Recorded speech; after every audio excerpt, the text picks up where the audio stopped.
कौन सा कर्म आत्मा को कष्ट देता है और कौन सा कर्म हमारा शरीर को कष्ट देता है। कर्म कर्म के भेद हैं, कर्म किए विचार, और जिह कर्म सतगत किया, कर्म ही करह उद्धार। कर्म दो तरह की प्रताड़नाएं संसार में हमें आत्मा को मिलती हैं। पहली प्रताड़ना जो हमारे कर्म क्षेत्र से जुड़ी हुई हमारी आत्मा की होती है, शब्द वचन शक्ति द्वारा किसी आत्मा को प्रताड़ित करना। वैसे तो शरीर का दिया हुआ कष्ट आत्मा को प्रभावित करता है और आत्मा का दिया हुआ कष्ट हमेशा शरीर को प्रभावित करता है, क्योंकि शरीर नहीं महसूस करता है, महसूस तो हमारी वास्तविक आत्मा ही करती है। किसी प्रकार का दंड हो, हमारे पैर में अगर कांटा चुभ जाए तो हमारी आत्मा महसूस करती है, और जिस समय आत्मा काया से बाहर निकल जाती उस समय न तो हम महसूस कर सकते हैं न हम जान सकते हैं, क्योंकि ये प्रताड़ित कर्म हमारी आत्मा पर सभी निर्भर करते। लेकिन फिर भी एक प्रश्न उठता है, लोग कहते हैं कि गुरुदेव, कौन सा कर्म है जो हमारे शरीर को भोगना पड़ता है, कौन सा कर्म है हमारी आत्मा को भोगना पड़ता है। तो दोनों के अलग अलग प्रारूप होते हैं। जो वचन शक्ति द्वारा किए हुए कर्म होते हैं वो हमारी आत्मा को भोगने पड़ते हैं। जैसे किसी के साथ में हमने बुरे वचन बोले, बुरे शब्द बोले, तो हमारी आत्मा पर प्रभाव डालते, हमारे मन के विकार अशांत हो जाते हैं, हमारे संसार में कोई कार्य बन नहीं सकते हैं, सब बिगड़ना स्टार्ट हो जाते हैं, क्योंकि एक वचन शक्ति के दिए हुए कार्य एक श्रापित हो जाते हैं कि आपने अच्छा कार्य नहीं किया, आपने बुरा कार्य किया, आपने लोगों को सताया, लोगों की आत्मा से खिलवाड़ किया, उनको प्रभावित किया, उनको परेशान किया, उनको कष्ट दिए। आत्मा द्वारा दिए हुए कष्ट हमेशा आत्मा को ही प्रभावित करते हैं, प्रताड़ित करते हैं, आपके कर्म क्षेत्र बिगड़ जाते हैं। संसार में आप दर दर भटकने की कगार पर पहुंच जाते हैं, आपकी आत्मा विचलित हो जाती है। आपके काया द्वारा प्रताड़ित किए हुए कर्म हमेशा काया से ही प्रभावित होते हैं। जैसे आपने अपने कर्मेंद्रियों से, अपने हाथों से किसी को मारा है, पीटा है, किसी की बेइज्जती की है, किसी काया को अस्त व्यस्त किया है, तो उसका दंड आपको शरीर के माध्यम से ही मिलता है। अब वो दंड कैसा भी हो, जैसा परमात्मा आपके उचित प्रभाव से करते हों, जैसे उचित भाव से आपके किए हुए कर्म आपकी शरीर को ही भोगना पड़ता है। आपके शरीर प्रताड़ित होता है, उसको दंड मिलता है,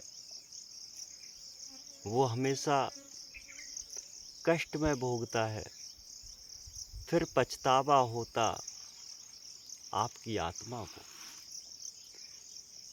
क्योंकि मन द्वारा किए गए कार्य हमेशा गलत सिद्ध होते हैं। आत्मा द्वारा किया हुआ कार्य हमेशा सत्य सिद्ध होता है।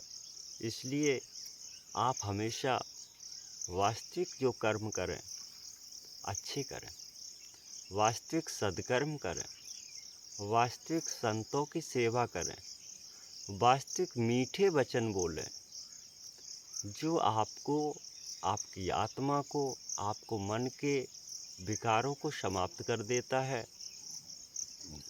आपको हमेशा के लिए निर्मल कर देता है। क्योंकि मन उपजाइयाँ मन ही जगह समाए, मन समृद्धि होए जगत में, आवागमन मिट जाए। क्योंकि मन के ही आगमन से आपकी आत्मा का उद्धार होता है, मन के ही आगमन से आपकी आत्मा का कल्याण होता है, मन के ही करने से आपके सभी कार्य संसार में बनते हैं। क्योंकि मन करावे सोई होए, और मन मिले सो होए, और मन न करे तो कछु न होए, मन विधि कर्म कर सके सो होए। क्योंकि मन का खेल विचित्र है। किसी भी वस्तु में मन लगाने से, किसी तत्व में मन जोड़ने से, किसी भी विधि क्रिया में मन शांत करने से आपकी वास्तविक शांति होती है। क्योंकि शांति का अनुभव जब ही होता है जब आपकी मन शांत हो जाएगा, मन के विकार समाप्त हो जाएंगे, मन धराशाही हो जाएगा, मन निर्मल हो जाएगा। क्योंकि मन निर्मलता जगत उपजावे, मन ही भेद करावे, मन ही सत्य स्वरूप दिखलावे, मन ही आवागमन मिटावे। मन का बहुत बड़ा खेल है।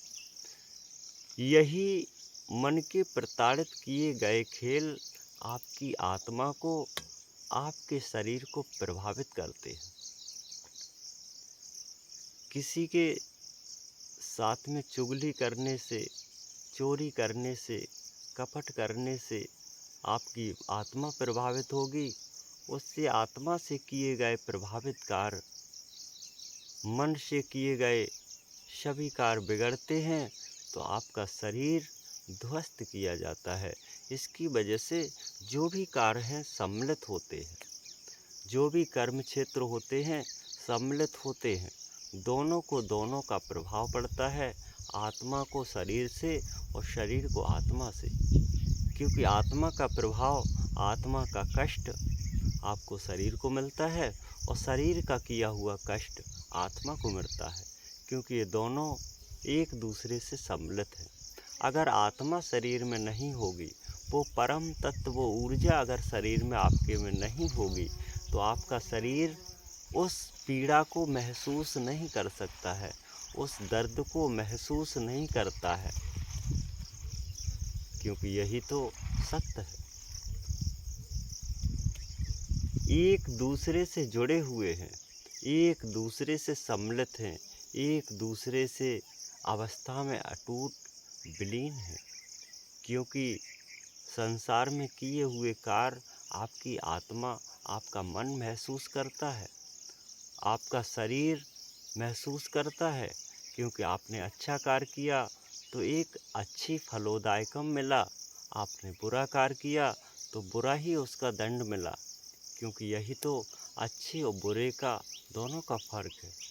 यही आपकी आत्मा को प्रभावित करता है, और यही आपकी मन को प्रभावित करता है, और आपका शरीर निष्क्रिय हो जाता है, फिर कार्य नहीं करता है। इसकी वजह से आप सद्कर्म करें, अच्छे कर्म करें, संतों की सेवा करें, गुरुओं की सेवा करें, अतिथियों की सेवा करें, समान भाव से संसार में जीवों को समझें। क्योंकि परमात्मा का भेद परम तत्व है, परम तत्व आत्मा से जुड़ा हुआ है। क्योंकि ईश्वर अंश जीव अविनाशी, समस्त संसार में आत्माएं सभी जीवों में समान रूप से व्याप्त हैं। क्योंकि ऊर्जा तो वही है, चाहे चींटी हो या फिर हाथी हो, या फिर कोई जानवर हो, या फिर मनुष्य क्यों न हो। क्योंकि सभी का भेद समान है, सभी का भाव समान है। परमात्मा एक है, उसके जीव, उसके संसार में पुत्र अनंत हैं। इसी प्रकार जैसे आपके पुत्र हो जाते हैं 4, उसी प्रकार ये संसार, ये माया, ये बंधन, ये सब एक दिखावा है, लेकिन वास्तविक आत्मा का खेल विचित्र है। वो समान भाव से उससे प्रेम रखिए, क्योंकि वो परमात्मा के जीव हैं, तो आपके तो भाई बंध हैं। इसलिए आप किसी को कभी प्रताड़ित मत करें, जिससे आपकी आत्मा हमेशा सुखमय रहे। अवश्य आपका कल्याण हो। सत गुरुदेव।